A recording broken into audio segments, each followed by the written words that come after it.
আহিছোঁ এটা চাইডত কনষ্ট্ৰাকশ্যনৰ কাম চলি আছে, এনেকুৱা চাব আহিছোঁ চাইড। এনেকুৱা কিছুমান মানে প্ৰশ্ন আছে মানুহৰ, যিবিলাক মানে ক'বলগীয়া হৈছে যে আমাৰ কাম যে কৰিব নতুনকৈ ছুপাৰভাইজাৰ বা কিবা আহিব যে ইনচাৰ্জ বা তেনেকুৱা যিবিলাক মানুহৰ প্ৰয়োজন হৈছে সেইবিলাকে আহিব। তেনেকুৱা মানুহবিলাকৰ মানে এতিয়া এনেকুৱা অৱস্থা হৈছে, কৈছে বোলে যে দাদা আপোনাৰ কি কোম্পানী না কিবা ঠিকাদাৰৰ আণ্ডাৰ।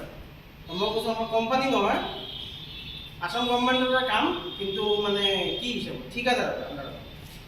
অসমৰ ভাল ঠিকাদাৰ, প্ৰথম শ্ৰেণীৰ এক নম্বৰ ঠিকাদাৰ, নগাঁও ডিষ্ট্ৰিক্টতে।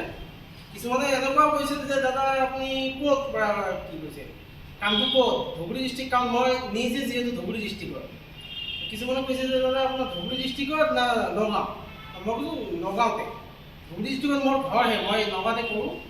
তেনেকুৱা ধৰণৰ ইয়াতে মই কৰি আছোঁ বহুত দিন ধৰি, এনে ভাল কোম্পানী।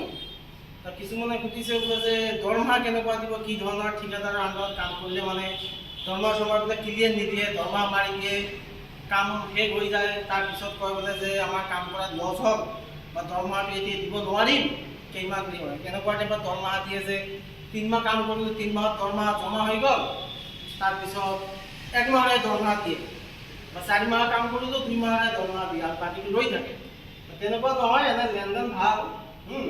আপোনালোকে ইফাল সিফাল খবৰ ল'লেও গম পাব কেনেকুৱা ঠিকাদাৰ, কি ধৰণৰ দৰমহা পাতি, কেনেকুৱা লেনদেন, কেনেকুৱা কাম, কেনেকুৱা চলি আছে, এনে খবৰ চবৰ ল'ব আপোনালোকে। লৈ পিনেহে জইন কৰিব, আগতে জইন কৰা নহয়।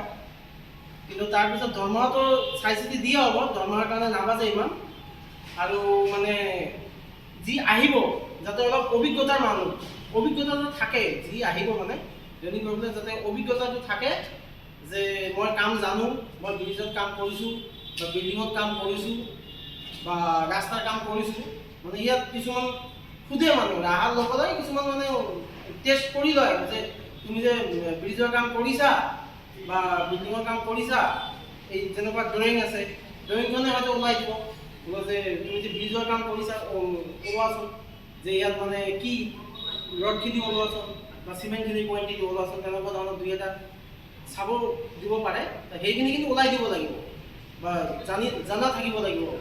পিছত অহাৰ পিছত বোলে মই ৰডে চিনি নাপাওঁ বা ৰড ভালকৈ চিমেণ্টে চিনি নাপাওঁ বা ৰড কোনটো কিমান চাইজৰ ৰড, কোনটো কি, সেইবিলাক চিনি নাপাওঁ, তেনেকুৱা নহয়। অলপ অভিজ্ঞতা মানুহ হ'লে মোৰ লগত যোগাযোগ কৰিব, আৰু যোগাযোগ কৰিয়ে আহিব। যোগাযোগ নকৰাকৈ সিদিনাখনো আহিছে, মানে যোগাযোগ নকৰাকৈ ডাইৰেক্ট আহিছে। মই কৈছোঁ ডাইৰেক্ট আহিব নালাগে, খৰচা পাতি এটা কথা আছে নহয়, আহিব আকৌ ঘূৰি যাব, তেনেকুৱা। নজনাকৈ আহি ইয়াত কি দিগদাৰ, সেইকাৰণে অলপ জনাকৈ আহিলে মানে ভাল। আৰু অহাৰ লগত যিটো খৰচ হয়, খৰচটোতো এতিয়া প্ৰথমতে বহন আমালোকে নকৰিম, নিজে খৰচ কৰি আহিব লাগিব। মই কৈছোঁ যে আগতে মানে মোৰ লগত যোগাযোগ কৰিব, মোৰ কণ্টেক্ট নাম্বাৰ দিয়ে আছে, বায়'ডাটা দি দিব, সেই হিচাপত মই চাম, মাতিম, সেই হিচাপত আহিম। ঠিক আছে, এইখিনি।